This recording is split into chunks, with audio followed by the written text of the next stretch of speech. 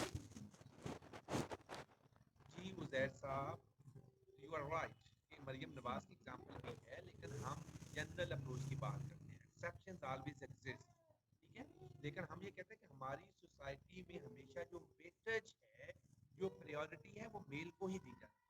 जब हम कहते हैं ना कि वो उसको दी जाती है तो उसका मतलब ये नहीं है कि वो 100%, कि अगर 80% अपॉर्चुनिटीज मेन के पास है, 20% वुमेन के पास है, तो मेजॉरिटी की बात होगी ना, हम एक्सेप्शंस की बात तो नहीं करेंगे.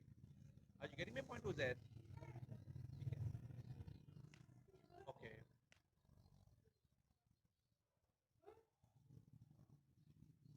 चलिए इस पे हम बात करेंगे आज.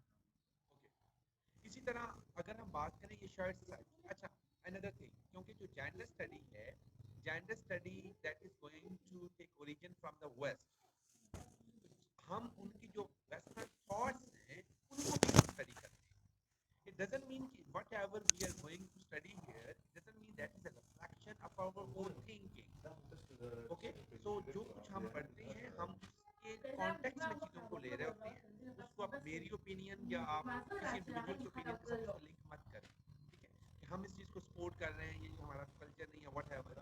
So don't try to take support of religion as well, क्योंकि हम उसको एक वेस्टर्न कॉन्सेप्ट में पढ़ रहे हैं और जो जेंडर स्टडी के जो उसका जो ट्रू मीनिंग्स है या उसकी जो ट्रू सेंस हम उसको अंडरस्टैंड करने की कोशिश कर रहे हैं. Getting my point?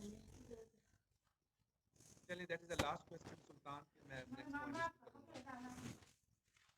Ji Sultan, what is your question?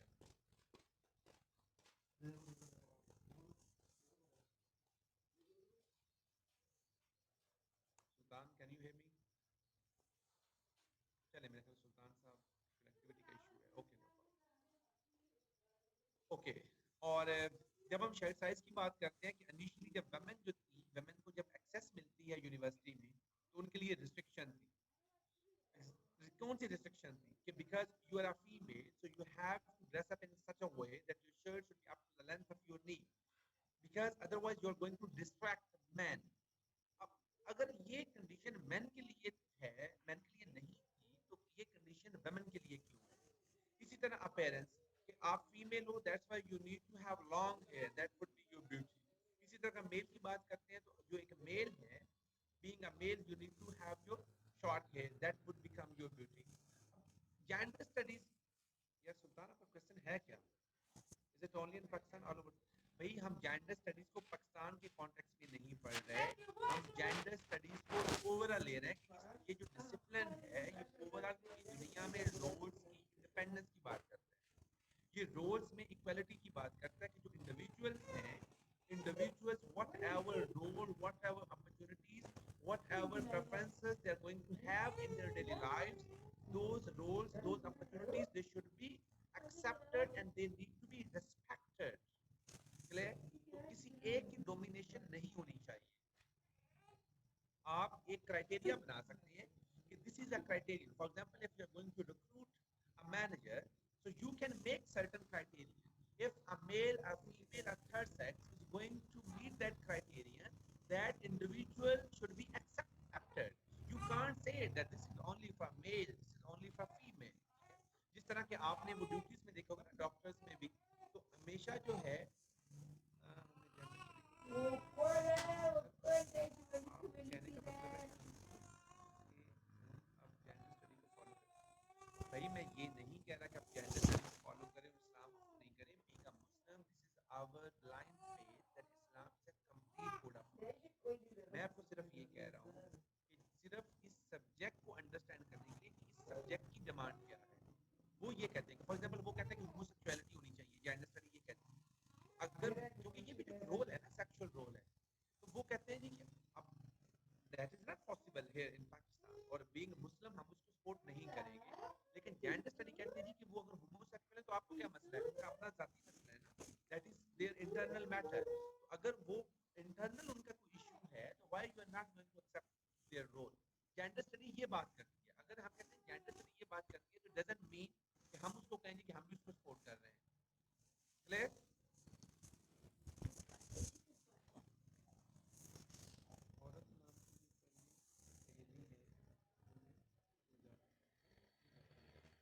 चलें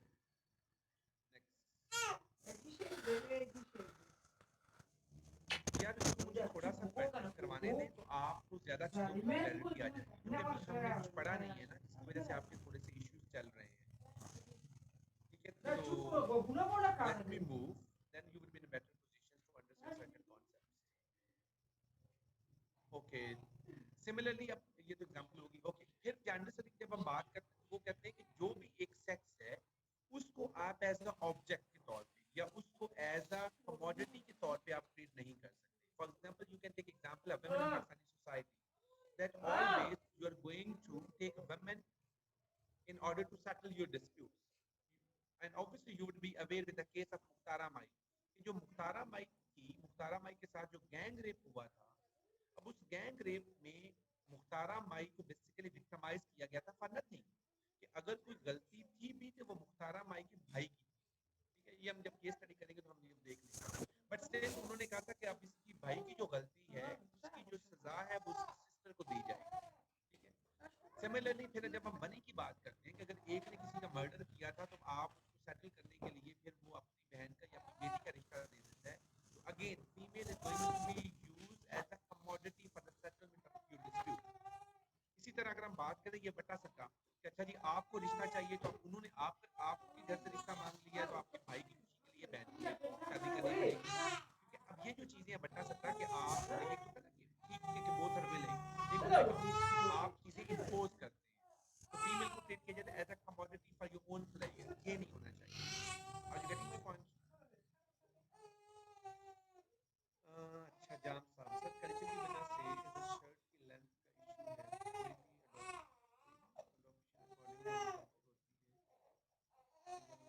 अकॉर्डिंग होती है।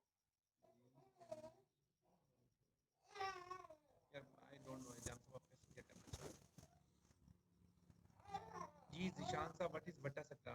वट्टा सट्टा की ट्रांसलेशन क्या करनी है? वट्टा सट्टा इज वट्टा सट्टा, ठीक है, ये एक हमारी अपनी टर्म है, और यानी कि you can say that is a jargon, तो वो इसी तरह ही यूज होगा वट्टा सट्टा, इंग्लिश का वर्ड तो है नहीं, ठीक है। चलिए यानी नेक्स्ट। अच्छा मैं नहीं बताऊंगा, मंसूर साहब आप तो वो बन गए हैं ना, उस बेचारे की डेथ हो गई है, क्या नाम था उसका? अच्छा यार हम पढ़ लें अब थोड़ा सा, चलिए हम गवर्नमेंट को भी देखते हैं क्या करती है गवर्नमेंट। नेक्स्ट, ओके, सिमिलरली हम ये कहते हैं,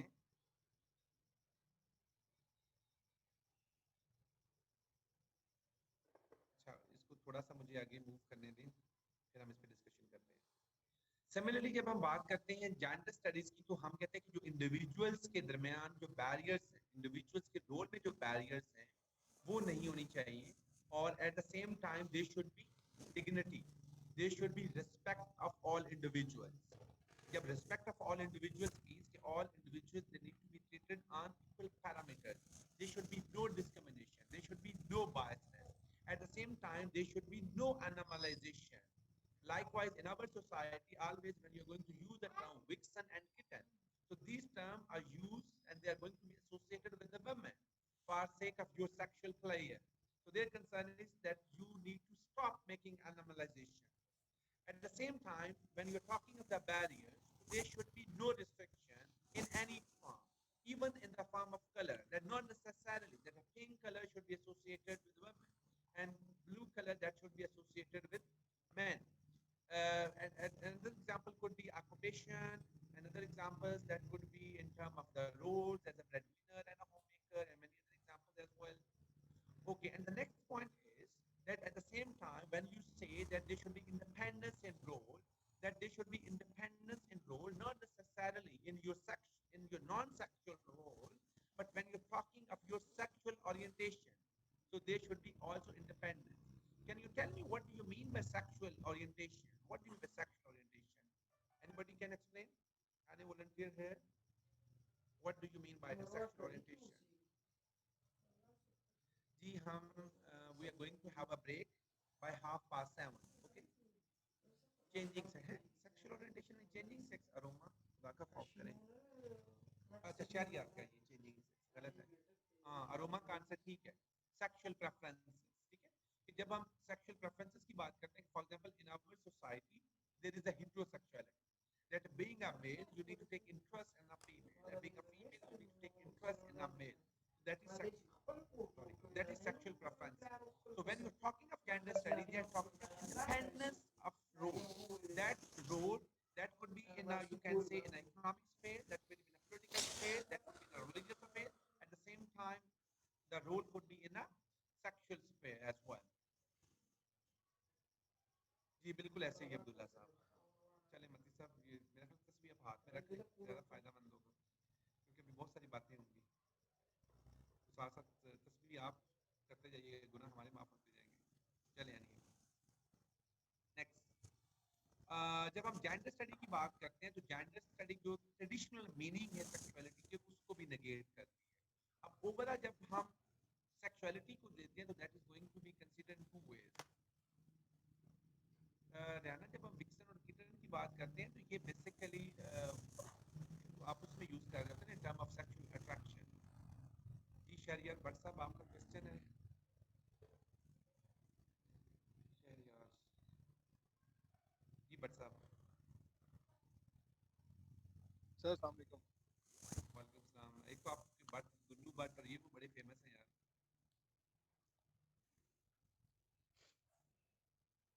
सर आप मुझे लाहौर से तो नहीं है?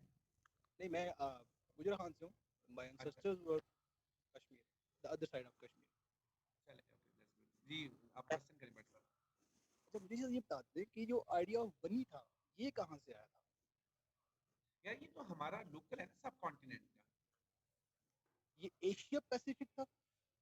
ये जो है ये बेसिकली हाँ ये आप सब कॉन्टिनेंट में है ना, ये जो बनी वाला कॉन्सेप्ट है। ये हमारे कल्चर में कैसे अडॉप्ट हो गया? रिलीजन कल्चर में, इस्लामिक कल्चर में? नहीं इस्लाम में तो बनी का कोई कॉन्सेप्ट नहीं है। वो हमारी पैराफ्रीज है लाइक लेकिन मेरी बात सुने, सॉरी मैं आपकी बात काट रहा हूँ शहरियार साहब, मसला ये है कि इस्लाम में अगर आप, I don't know whether you have more familiarity with your Islamic jurisprudence और नॉट, इस्लाम में जो शादी है उसको कॉन्ट्रैक्ट का नाम दिया गया, और जो कॉन्ट्रैक्ट है, कॉन्ट्रैक्ट में जो दोनों पार्टीज हैं they are on equal terms, और जो कॉन्ट्रैक्ट है, कॉन्ट्रैक्ट में जो एलिमेंट ऑफ कंसेंट है, that is very fundamental part, ठीक है। अब हमारी सोसाइटी में क्योंकि हमारा कल्चर है ना कि औरत ने बोलना नहीं है, आपके बड़ों ने डिसीजन लेना है, जो डिसीजन ले लिया आपने, यहाँ पे तो लड़के नहीं बोलते तो लड़की तो दूसरी बात है। Are you getting my point? तो क्योंकि उनकी जो सबमिसिव एटीट्यूड है उसको यही, अब देखिए ना हमारी सोसाइटी में, अब फॉर एग्जाम्पल आपकी सिस्टर है तो वो ईद वाले दिन सारा दिन काम करेगी, और रात को जब वो कहेगी कि अच्छा जी कि जो शहर आ रहा है ना मेरा भाई, वो बड़ा खुश हो रहा है कि मेरी बहन ने बड़ा अच्छी कुकिंग की है, इसी पे वो खुश हो रही होती है, क्योंकि दिस इज आवर कल्चर कि हमने उनका जो लाइफस्टाइल है वो बड़ा लिमिटेड कर दिया है, और हम ये समझते हैं कि अगर वो इस तरह के काम करेंगे तो only then they are going to be considered as a good girl. अगर आप अपनी सिस्टर को कहेंगे कि मेरे कपड़े आयरन करते हैं, वो कहेंगे तो मेरे भी कर दो ना, तो आप कहेंगे कि आप इस तरह से नहीं, आपको पता नहीं है कि भाई से किस तरह बात करनी है। इवन पेरेंट्स भी उसको जो है उसको वो करेंगे कि जी कि आपका बिहेवियर अच्छा नहीं है, वो उसको डिस्करेज करेंगे कि भाई के सामने आपको इस तरह का बिहेवियर नहीं रखना चाहिए।